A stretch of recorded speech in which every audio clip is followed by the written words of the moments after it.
welcome inside the Stanley. Look at John Costi, the 7th-year head coach, and your starting lineups across the top of your screen, courtesy of the Hawaiian Tel Federal Credit Union, set to get it going. And the first serve by the newly cut, the haircut of Brooks Sador. And the first swing of the night goes long, point Hawaii. Brooks Sador, take a look at him, Chris, because he's got that move where he holds that ball and stares it down. I said, what's with the new do? He said, well, last night I'm staring at the ball and my hair got in my eyes and it threw off my rhythm. I had to cut my hair. That's why he's sporting the new look tonight. Nice move, I like it. Yeah. So Sador becomes just a prolific server for the Warriors. Nice pass by Sakita. Well, we talked about that cover, the play of the night, the play of the match by Sakita out of Iolani School.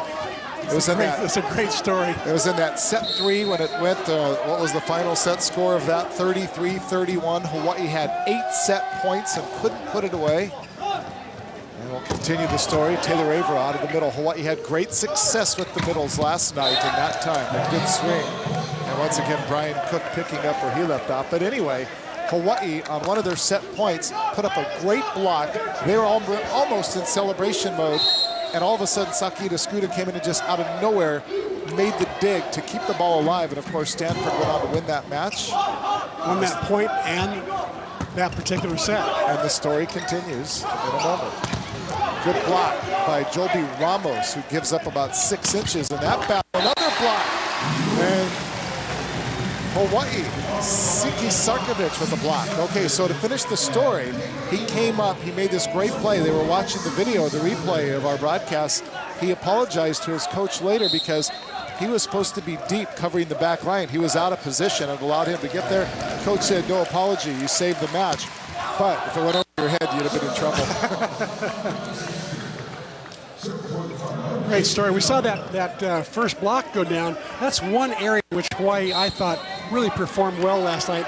Out blocking Stanford 14-13. And Caneller on the serve. Flying out of the back. Siki. You're seeing that back row attack from Siki there, which I think Hawaii only went to once or twice last night. I suspect we'll see more of it tonight. Hawaii, that heartbreaking third set where they dropped it 33-31. Charlie Wade after the match in our post-game interview talking about we could have probably and should have won that first set that went 25-23. You're right. And watch this short serve by Taylor Averill. I think he's going to try to confuse Stanford, put it right in their passing pattern there. Forcing Sakita to come up, and Averill off his hands at about 6-8 rows deep into the Stan Sheriff Center stands. 4-3 Stanford just underway. The rematch last night, 3 hours, 5 minutes. We were talking about perhaps the legs of the Hawaii servers. Nice dig back there by Brian Cook, and it translates into a point for the Cardinal. Boy, Irvin off to the same start he had last night when he had a career night against Hawaii with 27 kills. He's got 2 kills, no errors, and 2 tries. I met his father just a few moments ago, sitting right down at courtside, and good dig by Sador, and out of the back row, a little roll shot by Siki, and put right back at Hawaii by Eric Michalski. Michalski getting the start tonight after getting yanked last night for 2 solid games. See his numbers right there? -143. Very unusual for Eric Michalski because he usually hits 300 to 400. Broke the record a couple seasons ago, a single season record of kill percentage. Brooks Sador trying to go cross court. No touch, that's long, and no point for the Cardinal. Again, I went over and I sitting with a friend there. He said, oh, this is a buddy of mine. He's Stephen Irvin's father. I said, oh, he had a pretty good match. We'll be back. All right, back and a look at the Kaiser Permanente keys to the match, Chris. For Stanford, I think they've got to have stronger middle presence. Last night, they only had 8 kills out of that position between 2 players or 3 players. They hit 133. It's got to be better for them to win. And for Hawaii, they've got to hit better than 218. They had 28 hitting errors last night. Last week, they hit over 300. They'd love to have a better percentage tonight. Right now, hitting -143. Of course, it's early. Holt unable to put it down. Setting it up, and there's the big block, and J.P. Marks got the better of that one on the triple block by Hawaii. Very alert play by J.P. Marks to come over and help out. Stephen Irvin, had he seen Marks come over, could have tipped the ball into Marks' area where he vacated. Instead, Irvin swung where he thought it would be. No blocker. Joby Ramos back to serve it up for Hawaii. Warriors down by 3. 4 serving 7. Big high pass, and another swing by Irvin goes long. Mahalski. Oh, Mahalski, excuse me. The connection not real clean there. That's set by Shaw a little low for Mahalski to hit. He got a little handcuffed by it. So Ramos back to serve it. Hawaii within 2. And Hawaii, we talked about the serve and a lot of jump servers, a lot of energy expended. Playing 2 match. Your thoughts about playing 2 matches 2 nights in a row versus, say, a Thursday, Saturday, or a Friday, Sunday? Well, if you're going to have a 3.5-hour match like last night, I'd like to have a day off, wouldn't you? I think so. To come back on Sunday. I think the players probably feel the same way. They'd love to have a day off. JP, and that one hard, and unable to put up the pass was Canella. Another key for Hawaii tonight, I think, is that J.P. Marks has got to get off to a good start. Last night, he was hitting negative or 0 most of the first half of that match, and so far tonight, he's got 1 kill and 2 tries. But his presence on the outside is very, very important. Pretty uncharacteristic, though, in a 5-set match, and that serve is out. But in a 5-set match, nobody for Hawaii had more than 16 kills. But they had a pretty even little bunch. Averill 12, Marks 13, Sador 14, Siki 16. The big key there is that the outside hitters, Sador, Siki, and Marks, none of them hit over 174, and that's not good. There's Siki, and he is blocked. Ball comes right toward us, and that block by Stanford. It was a big block for Siki to face. He's going to face Brian Cook, arguably Stanford's best line blocker. Cook goes up and penetrates over and presses it back into the court.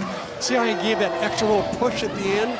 That's a sign of a good line blocker.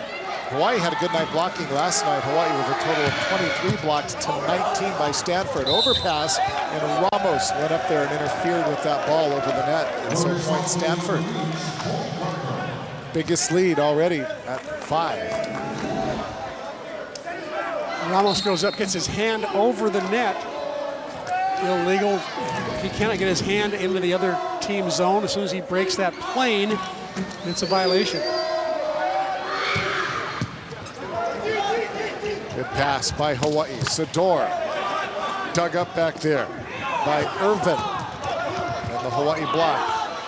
And then the overpass of Davis Holt right there to take care of business for the Warriors. Well, Davis Holt did a really mature thing there. He could have easily wanted to pound it straight down. Instead, he just went up high, used his length and size to just sort of tap it down with some force, but did not follow through. Great job by Davis Holt. And a good serve by Holt. Good pass by Kneller. Cook can't put it down. Back to Hawaii's way, and it's off the touch. Brooks Sador. Great set from J.P. Marks that time. After Sador made the dig, or J.B. Ramos made the dig. Hawaii with 3 straight points, or a couple of straight points to get back within 3. Holt again going right at Sakaida in the back row. And right there is Taylor Averill. And putting the roof on the swing by Eric Mahalski. I think the potential for Taylor Averill is nothing but up, up, up. He's played every position except libero. And so for him now to be settling in at that middle blocker is a real challenge. It's not an easy position to play. Great weapon for Hawaii at 6'7". That one fired off the wrist of Ramos. Mahalski, a former teammate of Jace Olsen, the Penn State transfer on Hawaii's roster. Back to serve it up for the Cardinal is Mahalski, the junior out of Manhattan Beach, California. Off the net. Good pass by Sarkovic. Sador into the block. Cheap pops it up. Averill with the set. Sador again, and that's good for the kill. Hawaii, after hitting negative the first part of this set, now starting to settle in and have a much better rhythm right now. Well, they're out of the negative. They're hitting 0.59, but they were at negative 160. Hawaii down by 2. Sador to serve it for Hawaii. That ball is long.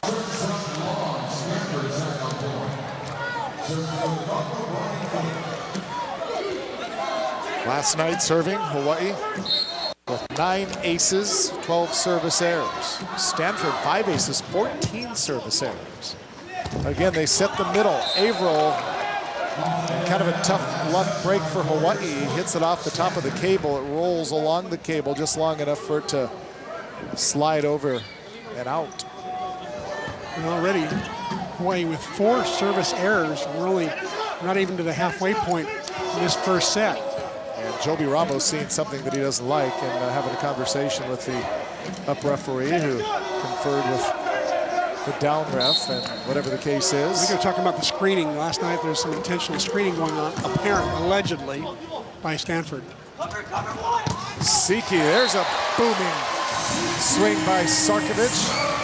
Taking it off the chest of Grant Delgado for the kill. I'll tell you, Sarkovic does not have an easy job. He and Marks having to face on the left side James Shaw and Brian Cook, 2 very good big blockers. 6'7" and 6'5" respectively, and another service error by Hawaii.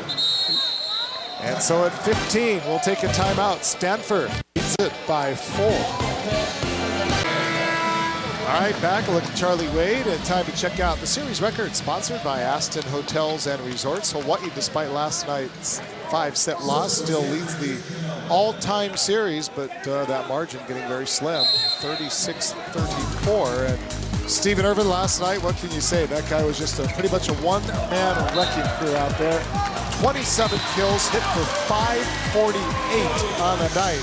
An all-world performance, and he did it in front of his family that made the road trip here to Honolulu. Dad in the house last night, back in the house tonight.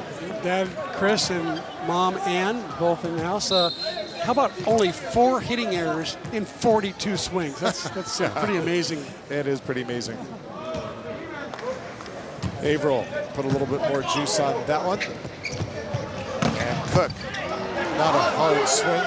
Good pass by Sador.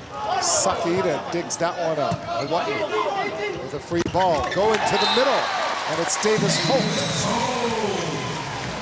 Now that's a connection that worked well early last night, did not work well the last half of the match. We'll see if Hawaii can maintain some consistency throughout tonight rather than be a first half, second half kind of a team. Speaking of second half, the Warrior basketball team, they were trailing by 4 points at the half. Now they are trailing by a little bit more, down by 8.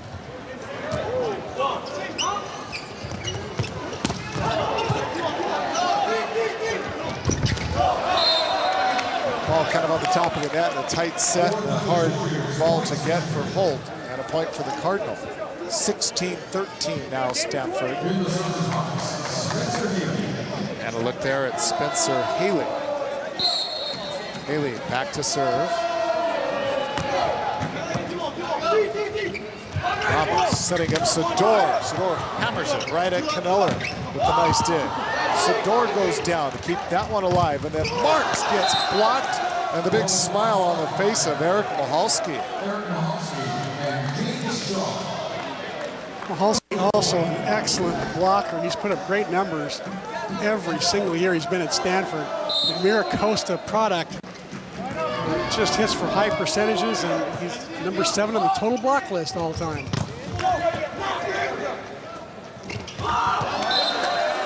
And that one put down, the easy touch, and another point. And they have matched their biggest lead of this first game, up 18-13. Stanford hitting 0-0-0, Hawaii hitting 0-77. Not a great offensive show thus far. And that one goes out. I think Sador's looking pretty good with that haircut. He's less air resistance. He's getting a little more height and weight. You know, he weighs less.